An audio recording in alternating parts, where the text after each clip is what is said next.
कहलाने में बहुत तकलीफ महसूस होती है कि हम हिंदुस्तानी हैं, हम इंडियन।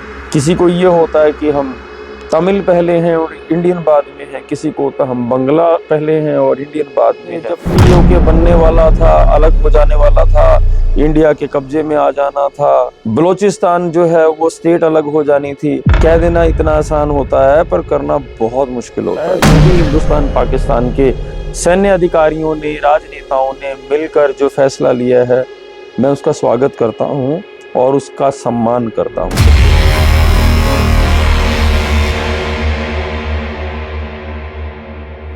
नमस्कार दोस्तों,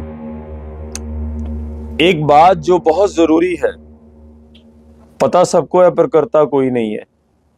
हिंदुस्तान एक ऐसा मुल्क है जो अपने आप में बहुत सारे लोगों, बहुत सारे टाइप के लोगों से और बहुत सारी स्टेट्स को मिलाकर बनाया गया था।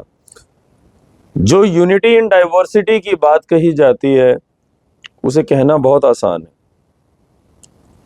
चलाना और करना, उसको मैनेज करना बहुत ज्यादा मुश्किल है। चाइना की बात करें, रशिया की बात करें, अमेरिका की बात करें, तो ये है कि वहां पे जितने लोग हैं वो सारे एक नेशनैलिटी को तो कम से कम अप्रूव करते ही हैं। हमारे यहाँ सबसे बड़ी दिक्कत ये है कि जितनी स्टेट्स हैं, यहां उतनी तरह के सिटीजन हैं, ऐसे कह लीजिए, जिनको इस कहलाने में बहुत तकलीफ महसूस होती है कि हम हिंदुस्तानी हैं, हम इंडियन हैं। किसी को ये होता है कि हम तमिल पहले हैं और इंडियन बाद में हैं, किसी को होता है हम बंगला पहले हैं और इंडियन बाद में हैं, किसी को होता है कि हम हरियाणा के पहले के हैं और इंडियन बाद में हैं। ऐसे में कोई भी एक डिसीजन ले पाना बहुत मुश्किल हो जाता है। अभी हाल ही में जो हुआ वो ऐसे ही अचानक नहीं हो गया, और सभी लोग कह रहे हैं कि अचानक से, जब हम बिल्कुल जीतने वाले थे, जब पीओके बनने वाला था, अलग हो जाने वाला था, इंडिया के कब्जे में आ जाना था, बलोचिस्तान जो है वो स्टेट अलग हो जानी थी, कह देना इतना आसान होता है पर करना बहुत मुश्किल होता है। यूक्रेन एक बहुत छोटा सा, बिल्कुल छोटा सा मुल्क है। मैंने पहले भी कही है अपनी टॉक में ये बात कि रशिया जो है, रूस जिसे हम कहते हैं, एक बहुत बड़ा कंट्री, वर्ल्ड पावर रहा है और अभी भी उसकी पावर जो है बहुत ज्यादा है, कम से कम यूक्रेन से तो। और जब लड़ाई शुरू हुई तो ये लगा था कि शायद 2 दिन में यूक्रेन जो है पूरी तरह से रशिया के कब्जे में आ जाएगा। 2 साल हो गए दोस्तों, 20 साल इराक, जिसका कि उतना कोई ऐसा इंफ्रास्ट्रक्चर या ऐसी कोई उनके पास सैन्य क्षमता नहीं थी कि वो अमेरिका के साथ युद्ध इतने साल तक चला सकते। पर हुआ क्या? अफगानिस्तान में क्या हुआ?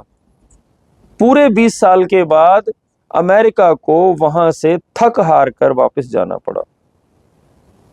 और उल्टा हुआ ये कि अमेरिका, जो कि बहुत ताकतवर, पैसे से भी, हथियारों से भी और हर तरह के इन्फ्लुएंस से, पर उसकी वजह से, युद्ध की वजह से, वो भी एक ऐसे बिल्कुल नगण्य देश के साथ जिसकी कि कोई उस तरह से बहुत ज्यादा पॉलिटिकल या फाइनेंशियल अहमियत ही नहीं थी।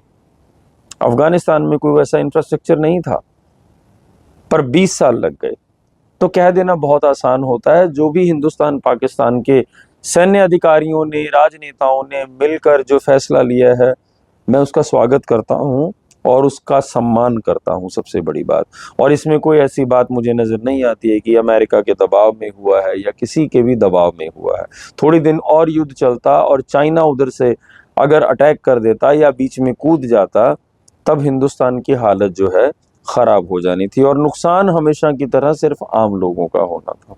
तो जो हुआ अच्छा हुआ, हमें स्वागत करना चाहिए। जय हिंद।